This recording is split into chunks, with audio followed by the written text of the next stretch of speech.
I can't do it like Jimmy did it. Nobody can do it like Jimmy did it.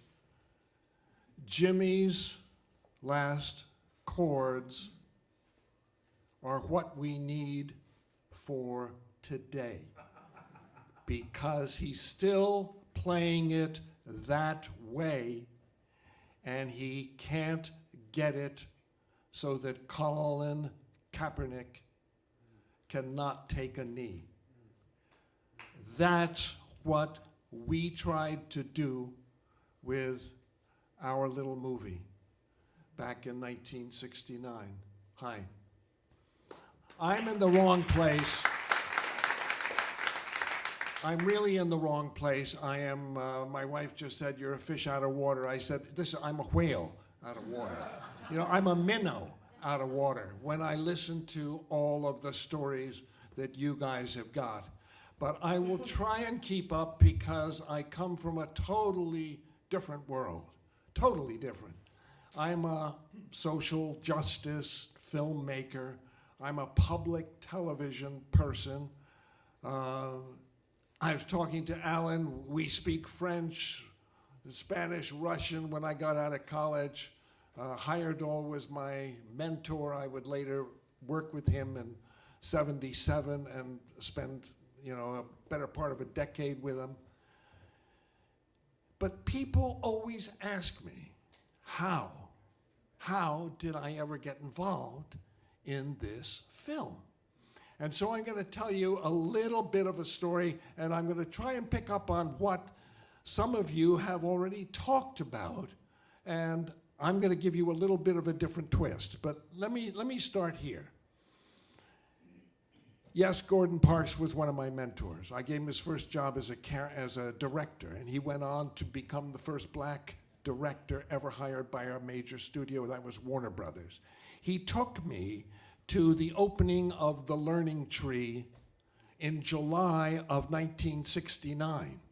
And I would later take him to the exact same theater, the Translux West, in March of 1970, having been one of the two producers of the movie Woodstock.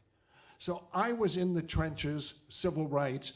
I bought the house in which Betty Friedan had written The Feminine Mystique. So Betty and I were like peanut butter and jelly.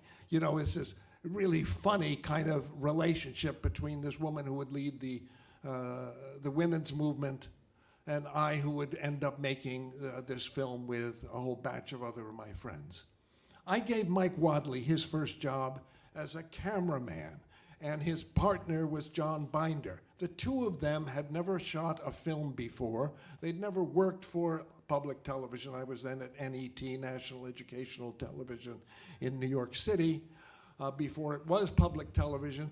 And we were going to start a film about, of all subjects at National Educational Television in the middle of the 1965-66, the American Communist Party, the resurgent Communist Party.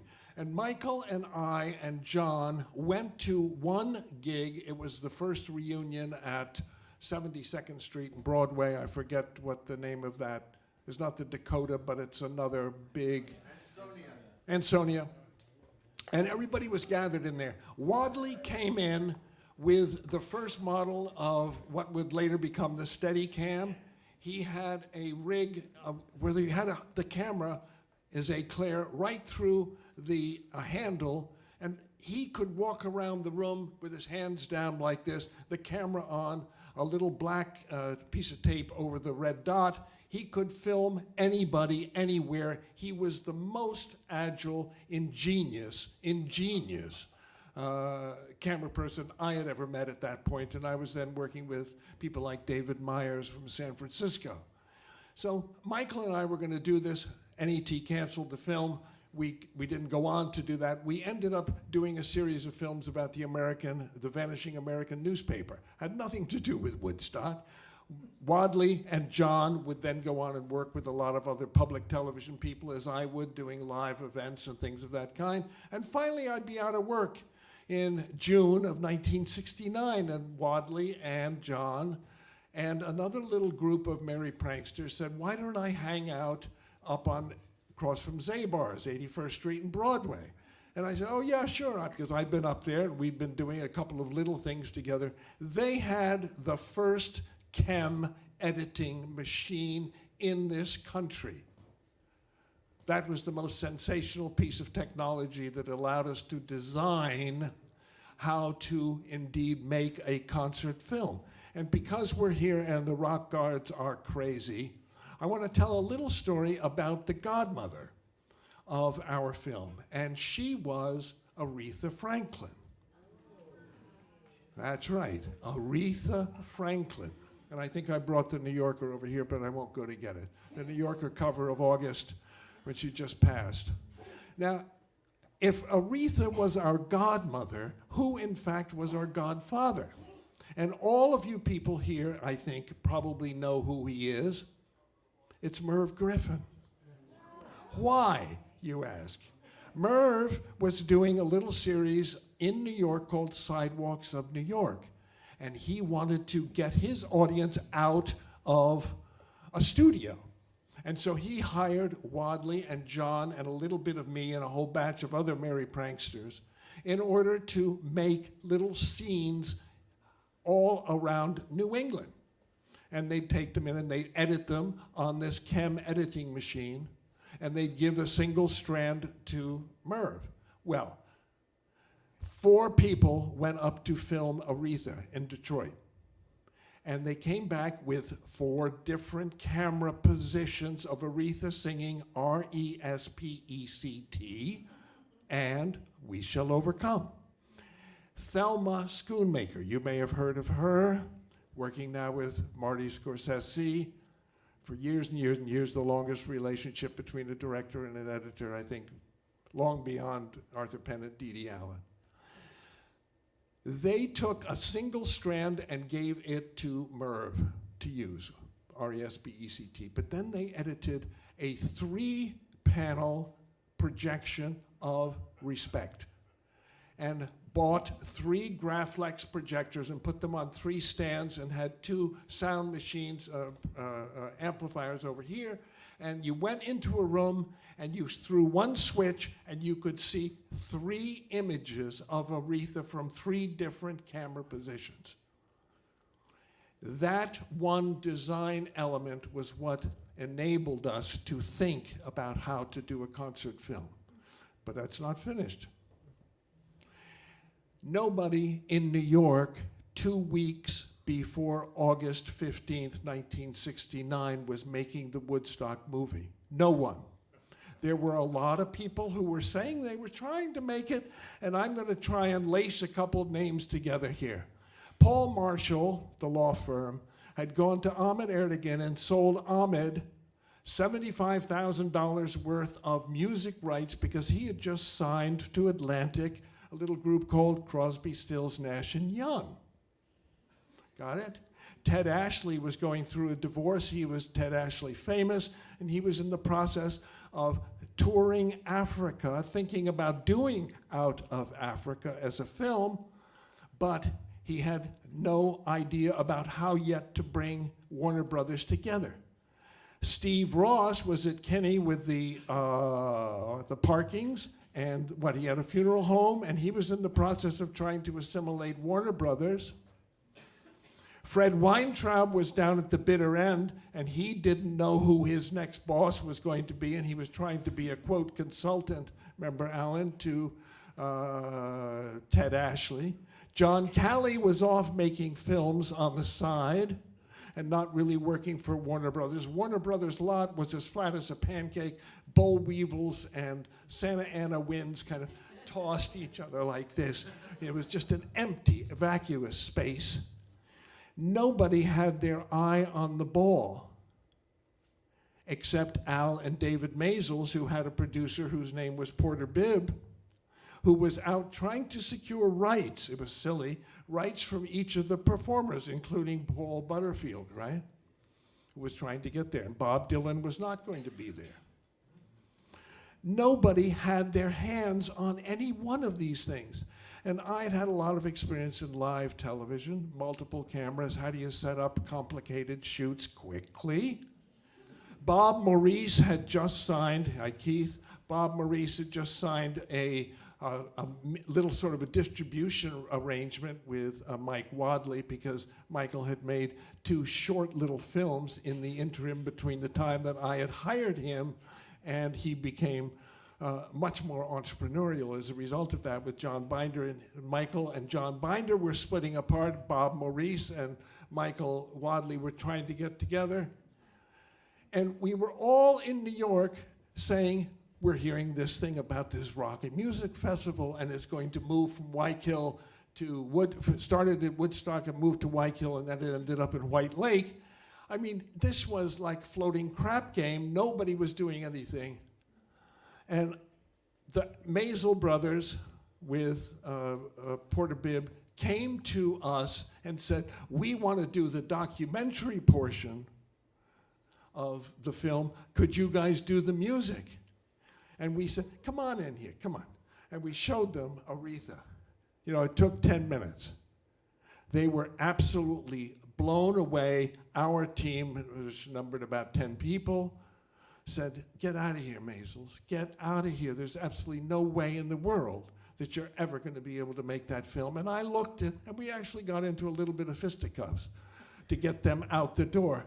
And we shoved them out the door, and I turned around to everybody, Bob and Michael, and said, you know, if we shoot it, we will own it. And they looked at me like, said, can you, how do you put it together? I mean, it's going to start in less than a week. This is Friday night before the week that a week before Richie Havens was going to play on the thing. And I said, it's possible, it's possible. He said, how do we do it? If we shoot it, we own it, and people will come. And Artie Kornfeld was trying to get in touch with Fred Weintraub, and John Roberts was writing checks, and Mike Lang was up on the site trying to keep track of it. I mean, it was no one. It was a vacuum. Friday evening, I says to everybody, guys, let's tomorrow morning take 2 cars, go up to the site, and leave 1 car behind. And let that car be a camera and a sound team with some raw stock. We didn't have any money. We had $10,000 in the bank. The Maisels had less. Mike Lang was looking for $500,000, maybe, you know, because he didn't know how big his audience was going to be, and the fact that he might have to say with John Morris and Artie and Joel Rosenman, sorry guys, we're not going to be able to do this because we can't keep the fences up. Saturday morning at around 8 o'clock in the morning, we drive up, and all the streets, the roads, the throughways are all narrow as soon as you get off, and they're little roads where 2 tractors can't even pass one by the other. And I look at the guys in my car, Larry Johnson and Bob Maurice and Sonia Polanski, and in another car is Ed Levy and John Binder and I forget who else. We go to the site. Everybody is naked down to here. They got belts on. They got hammers and things. Everybody is trying to build and to hoist things. The whole point of it is, we asked Lang, Mike Lang, could he, at the front of the stage, could he build us a lip, 4x8 plywood, the full length of the stage? Wadley looked at me and he says, that's what we need. I said, right, exactly, so let's go. We got it. We got Lang to do that. Then we said, we want 3/4-inch plywood underneath the stage, the entire floor down there, so people can walk on it, so we can change and work under the stage. And he said, what? I said, sawhorses with 3/4-inch plywood underneath the stage. They said, okay, we can do that. So we can have a whole team of 15 or 20 people maybe underneath the stage to be able to supply the guys who would be shooting at the lip of the stage. And we'd set up some other people who would do the documentary portions. So there'd be music and there'd be docs, and Michael would be mostly involved in all of the concert stuff, and John Binder and I would kind of deal with the non-documentary, the anthropological stuff, if you will. We left a team behind. We started to film. There had already been a team, Mike Margetts, who had been up there, who had been hired by Mike Lang. At this point, Artie Kornfeld is trying to get in. No, I'm jumping the gun. Sorry. We leave this one team behind on Saturday. Sunday morning, Sonia Polanski and I, and a little bit of Bob, but he didn't know really how to make a film. He didn't know how to make deals. He was very good at that, a genius. But we put together 60 people, 15 cameras, like 40 or 50 magazines. Everybody had to have the same kind of material. Nobody had any money for raw stock. We finally got a little bit of money from one of Michael's jobs. And we ended up, by Thursday, having everybody up on the site before the musicians began.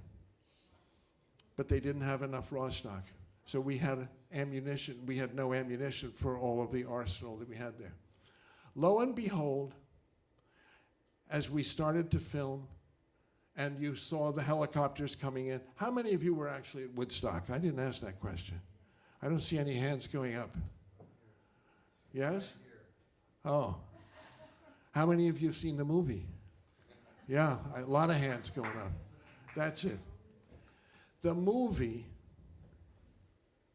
was solemnized, if you will, at a point when Artie Kornfeld got in touch with Fred Weintraub. Fred Weintraub was able to reach, I think, Ashley